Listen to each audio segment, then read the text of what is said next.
Okay, I'll open up this Community Relations and Public Affairs Committee for Monday, December 6th, 2021 at 11 a.m. Entertain a motion to accept the agenda, if you please. I move to approve the agenda. Move to review. Get a second there, Ed?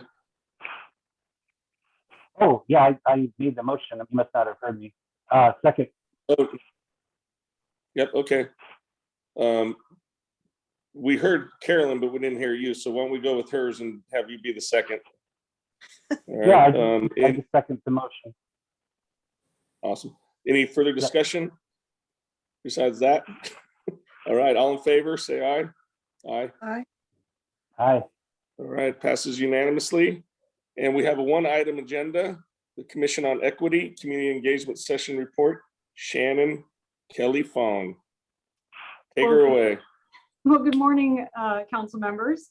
I am here today and I will be joined by Commissioner Clay. If we could let Commissioner Clay in, as well as Chair Thelma Jackson and Commissioner John Hedgewood as they appear in the meeting. If you could let them in as well, that would be fantastic.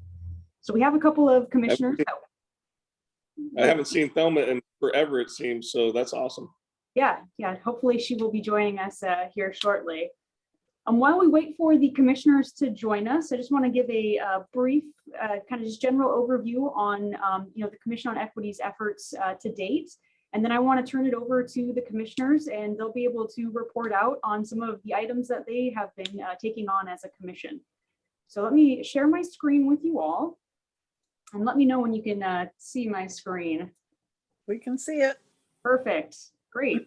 Well, just as some background for all of the individuals that are watching, the Commission on Equity was started here in 2021 and the ordinance passed in January. The actual commission itself started to meet in June, and the purpose identified through the ordinance is to identify and advance opportunities that will create a more welcoming community, continue conversations on race and equity, seek greater participation from underrepresented community members, and identify gaps and barriers which would prevent full participation in government and public policy. And all of this culminates, like other advisory boards, to the City Council with creating policy recommendations for the Lacey City Council to consider. So our commissioners are, Alanis Blackburn is our Youth Council Commissioner. We have our Vice Chair is Cliff Brown, and Commissioner Annie Clay, who is joining us here today. We have Commissioner Makita Hart, Commissioner John Hedgewood, our Chair, Thelma Jackson, Commissioner Kim Sauer, and Commissioner Christine Stolberg. So as I mentioned, the Commission on Equity started meeting this June, and they meet every fourth Monday of the month. So the next meeting that will be upcoming is the December 27th meeting, and they'll continue to meet on the fourth Monday of the month into 2022. Since they have been meeting, they've had a number of items that have been identified in their work plan that we've gone over. For example, creating internal policies that allows the commission to run, going through open government training, selecting vice chairs, learning Robert's rules. One of the big items that the commission is working on is a strategic plan for diversity, equity, and inclusion efforts. And so we've started several of the workshops on this effort. And so far we've gone through a handful of them, working on the work plan. So with the commission starting in June, we had a plan for 6 months, and now we're in the process of developing a draft 12-month work plan that the body will take to the council for review in early 2022. We've done a demographics and city overview just to learn a little bit more about the organization of Lacey and who's in Lacey. We've also had a presentation from Human Resources that overgoes our internal diversity, equity, inclusion efforts. And here in November, we held 2 community engagement sessions, which I'm going to allow our commissioners to talk a little bit more about here in just a second. We've also reviewed the Lacey Cares Initiative, had a presentation on Juneteenth and are working with partners on a potential collaboration. And then also reviewed Indigenous acknowledgements efforts that the city has worked on and possible future collaborations with our tribes here locally. So with that, I'm going to actually stop my share and turn it over to our commissioners who are here. And I see we had a couple join us. So we've got Chair Thelma Jackson, Commissioner Annie Clay, and Commissioner John Henwood. Good morning. Thank you, Shannon. I apologize for being a few minutes late getting on this call, but really looking forward to sharing information with the members of the Lacey City Council about how we've been conducting our work as the Equity Commission. And as Shannon outlined, we've been a relatively busy group since being appointed with a rather large agenda in front of us. As she indicated, we are in the midst of looking at development of our work plan for the coming year and our strategic action plan in conjunction with the city and its strategic action planning activities that are currently underway. And the summary, for the most part, from the public input of the 2 sessions that we had, allow us to really take into consideration the thoughts and thinking and hopes of the community that we're trying to represent. And so we haven't had an awful lot of time to digest or to prioritize and that kind of thing. But a great deal of data did come forward in a different, a variety of ways. And it was really somewhat of an experiment for us. We didn't know if it would work. We didn't know what day of the week, what time of the day, what setting, what venue. So it was an experiment to try and see how we could best get input from our community.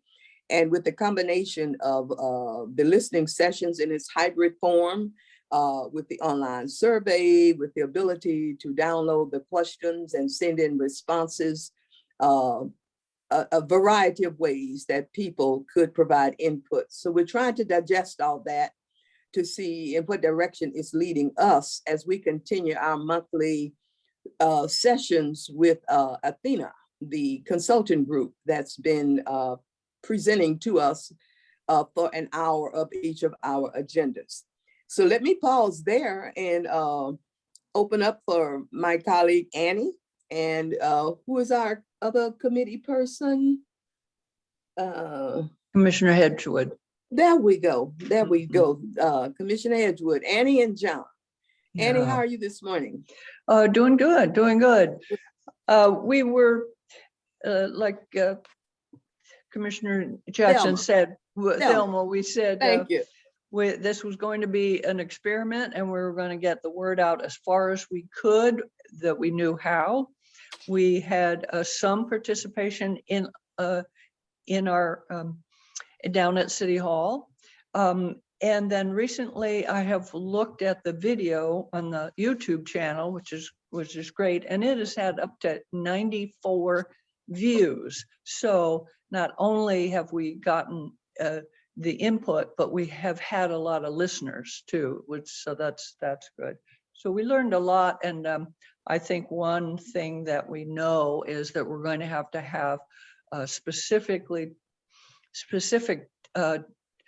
focus groups to bring particular underrepresented community voices in and get them in smaller venues, and so that we can start building the trust so people will speak out.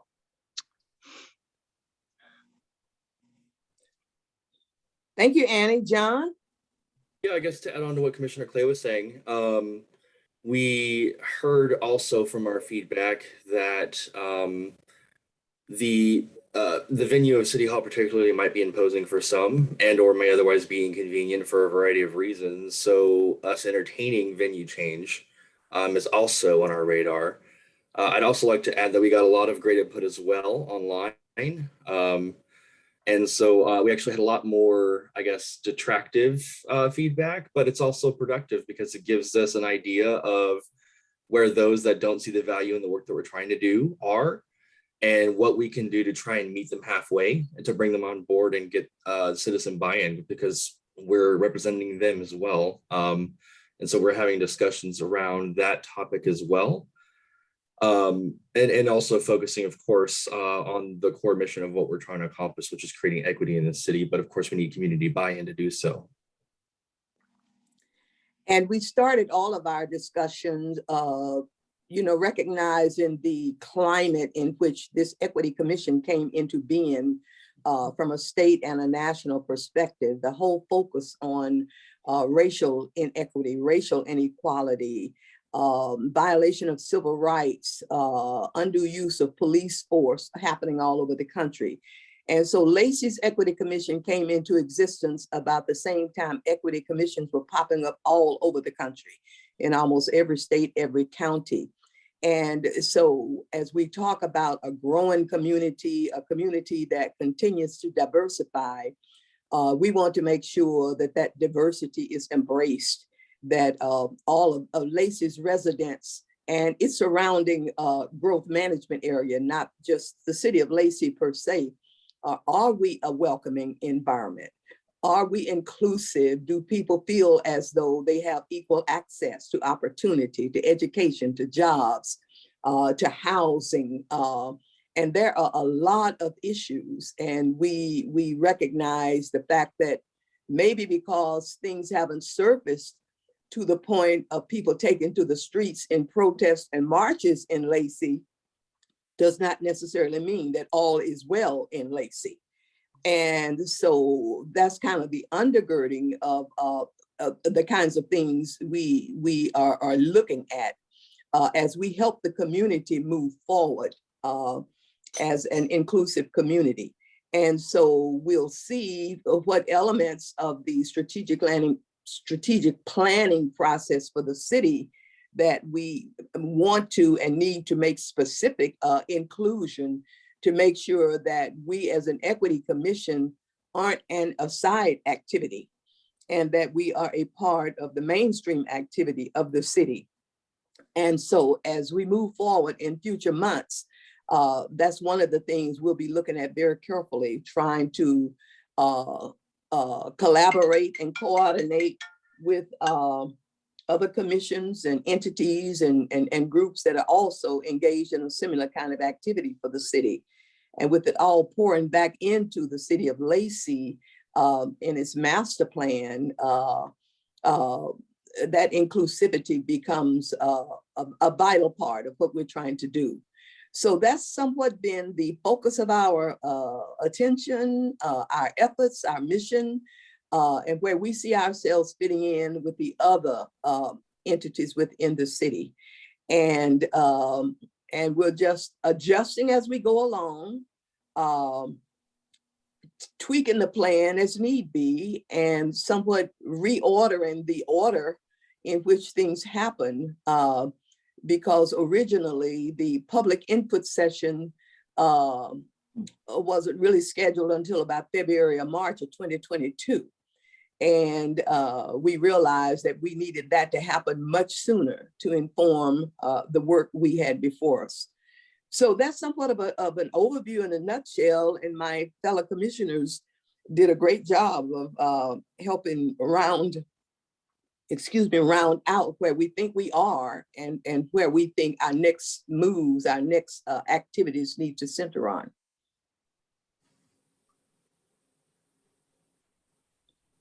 So just to add a little bit on the community engagement sessions, I know Chair Jackson and Commissioner Clay and Commissioner Hedgewood have provided some information overview on that, but to add a little bit more, I just wanted to provide for the council. Like they mentioned, we had 2 sessions, and they held one session on a Monday evening and then a second session on a Saturday afternoon, trying to cast a wide net to get people when they were available to come into City Hall, as well as participate online. So individuals could provide feedback online at the same time. And we did have a number of individuals who attended in person and a number who attended virtually as well. Totally, collectively, we heard from around 20 individuals through the in-person and virtual elements. And then as Commissioner Hedgewood just mentioned, we also have an online survey that is open, and it will remain open until the end of December. We've had 21 individuals take that survey. We certainly hope that more take that in the next couple of weeks. So we are really interested in capturing, a broad variety of voices. But as the commissioners mentioned, this was our first step, and we learned a lot of information from people who attended and ways to be creative and to look to build trust in communities moving forward with additional community engagement events in 2022 and beyond. And I would just add that one of the points I've been pushing, and the commission has been supportive, is the fact that there are so many issues identified in various ways from various people, but we don't want to lose sight of the issue of race equity. And so how we manage all that and be as inclusive as we can of all the issues out there, that's going to be the biggest challenge, one of the biggest challenge facing us, because that's the topic. That is the front and center topic in this country right now. Denial of voting rights, gerrymandering, discrimination in housing, and so forth and so on. So we want to try and balance as best we can as many of the issues as possible, but not lose sight of the primary issue, because it's the toughest issue for any community to tackle and discuss. And so we'll be working very hard to find that medium and to hit that balance as best we can. All right. Well, first of all, it's awesome to see this commission in work and doing a lot of good things and getting people involved in the community. I think that is the best part. You guys probably don't know, but Makita Hart is a close family friend of mine. Her husband is one of my best friends, and they're community minded. They just didn't know how to get involved in the community. And when she told me she was going to be a part of this, I got excited, and I told her what I knew about you, Thelma, and she was really excited.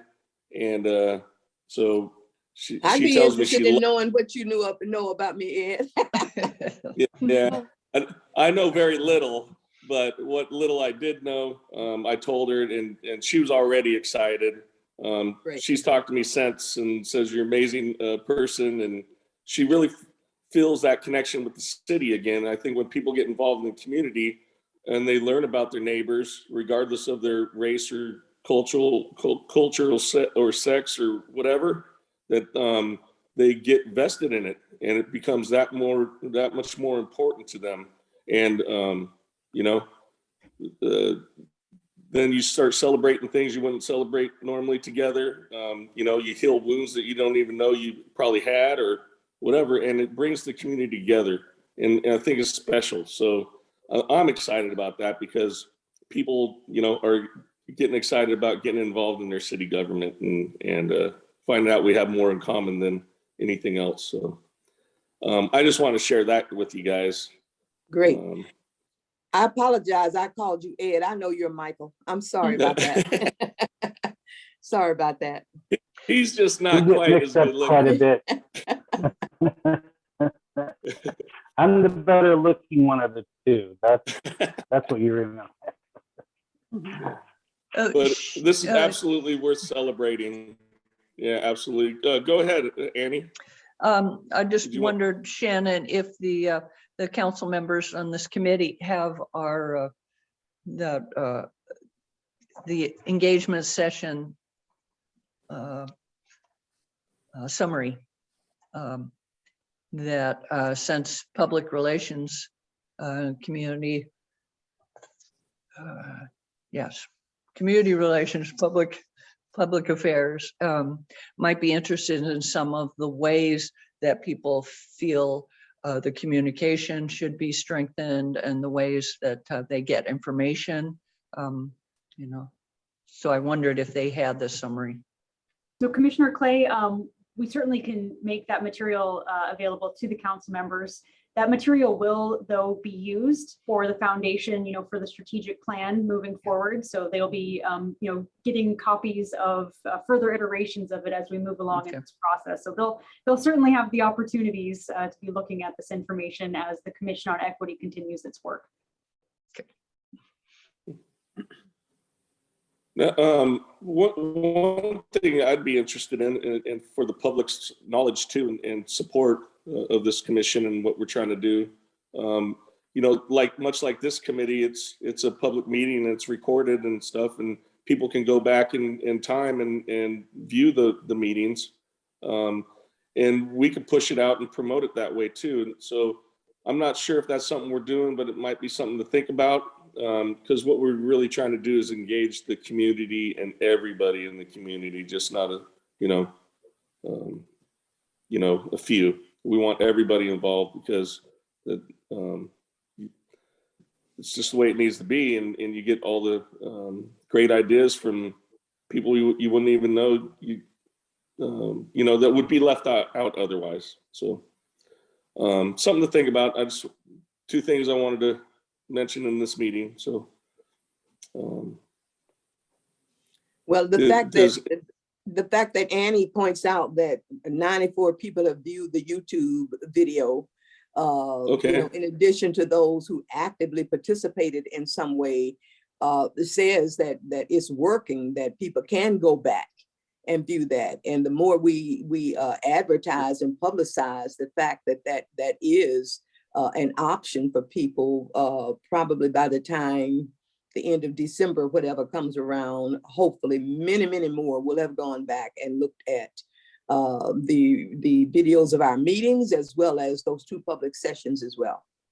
Yeah, and so they are being recorded, and we could do a better job as of pushing that out to our networks and our family and friends, and get them involved in the city. Carolyn, did you have something? Yeah, I was struck by one of the comments earlier in the meeting this morning about potentially changing the venue or alternating the venue of the meetings. And I was wondering if you all could talk a little bit more about that. I mean, I think what I'm hearing is that you want to go to people where they are, where they're more comfortable. But could you all share a little bit more about what you're thinking? I guess since I'm the one that mentioned it, I can Go ahead. start commenting on that. Yeah, we had entertained the idea of perhaps utilizing the community center actually for one of our last 2 community engagements. But given the short notice and then also some of the technical challenges with hosting a hybrid event there off location, the easier of the options was just to remain at City Hall for those 2 events. But going forward, we've discussed various options like local churches, which again might be problematic for some folks that perhaps may feel estranged from the church or just don't feel comfortable attending a venue that isn't of their faith or for whatever other reason, because the church is also an institution just like city government. It could also be potentially intimidating, but that's another option as well. So is local schools like high school, elementary, middle school gyms or auditoriums. Of course, we're still kind of being mindful of COVID restrictions, so we want to make sure that we allow ample space in case we do get a large attendance in person. But again, we still have to consider the technical aspects if we're doing it in a hybrid session again, which is most likely the case, I believe. So we can maximize the amount of attendance for those that still are wishing to remain attending virtually. And then another option perhaps might be other public spaces like the the train station depot, for example, the one that just opened up there off of Lacey. And then we also have like public parks and other various spaces that could potentially be venues going forward. Obviously, probably not in December, but next summer, perhaps we could begin the planning stages of that as well. And so there's a number of different options. And exactly what you said, Councilmember, the meeting people where they are and trying to get to solicit their input in a venue that they might find more approachable seems to be kind of the name of the game. I think that's great. It worked for us when we did Council on the Road. And I know it's a lot of work, but at least once a year, pre-COVID is great because I think just meeting people, meeting them halfway can go a long way in getting them involved in the community. Did anybody have anything else? One of the several other points that we brought up when talking about this issue of access to people. The communities we're trying to reach are communities that don't ordinarily interact in these kind of public settings. We have to keep in mind that we can't go overboard with the technology. We can't assume that that people watch YouTube videos or have internet or Facebook or Zoom meetings and that kind of thing. Even though the hybrid was there, we know that the reality is that technology and the internet isn't the most common way that many people in the communities we're trying to reach interact and get their information. So we're trying to figure out what are those ways. And we talked about communities within the community. How do those subgroups interact with each other? Do they have newsletters? How are they communicating about things, and how can we tap into that and not just assume that everyone's technologically literate enough that they can access, these other more modern ways that we moved into. So that's another issue under that whole topic of accessibility. And I think we're also interested in targeting specific community leaders and getting their circle of people together. We have a large Korean-speaking population, a large Spanish-speaking population that might be able to give us more feedback if we had a smaller group with an interpreter.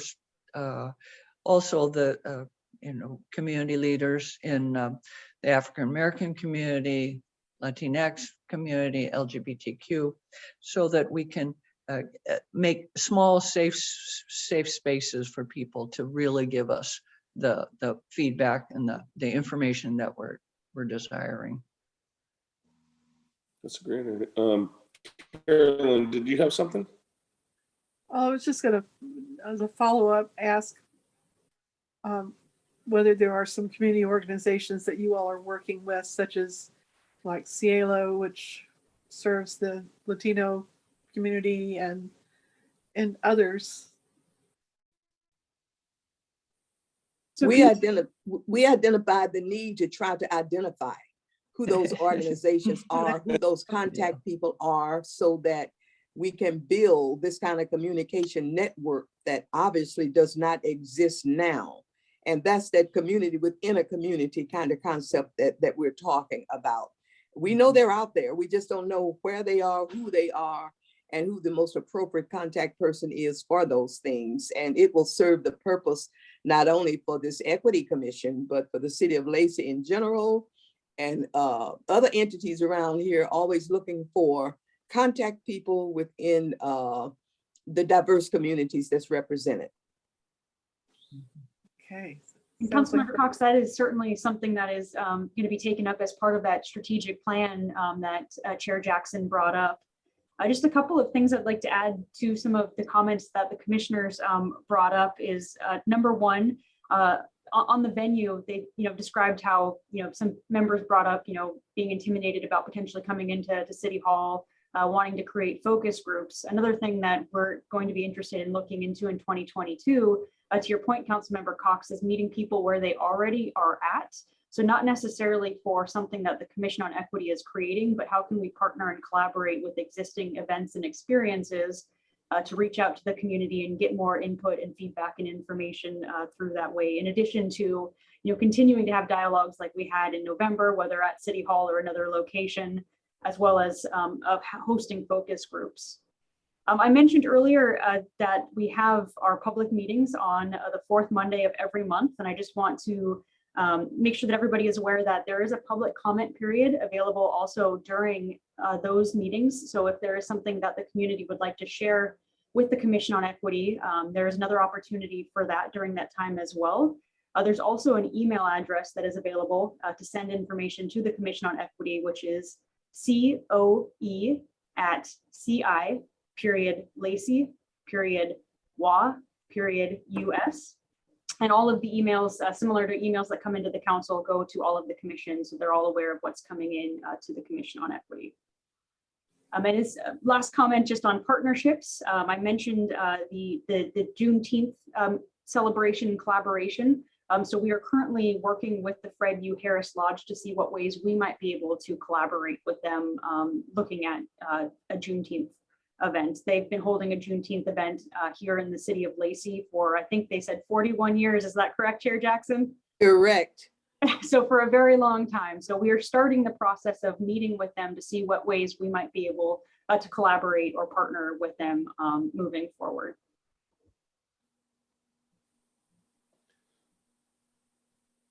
I know one thing I'm interested in, Shannon, is, so we're all on the same page, and I don't push out something that's not the best to promote this commission and give it its due and respect.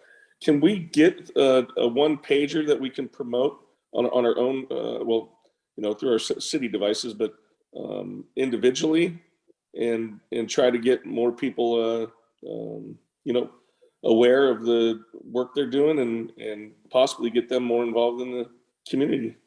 Absolutely, Councilmember Stedman. We can put something together that council members can distribute. Thank you.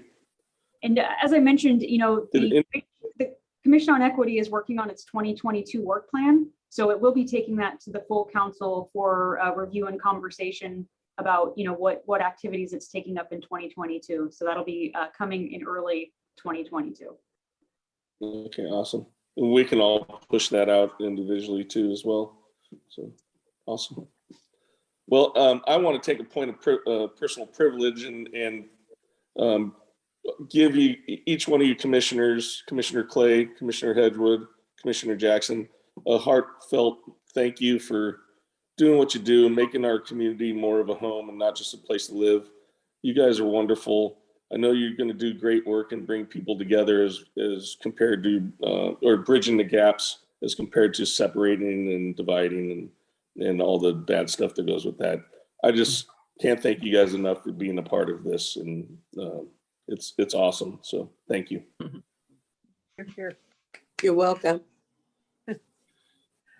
Okay, just ask Scott a quick question, or Shannon may know this too. Are we going to do is it the cultural festival this year? We are. Yeah, that is scheduled for March. In March, okay, live event, so, all right. Did anybody have anything else? All right, well, other than that, I would say hi to Nat for me, and other than that, enjoy you guys' Monday. This is a great meeting.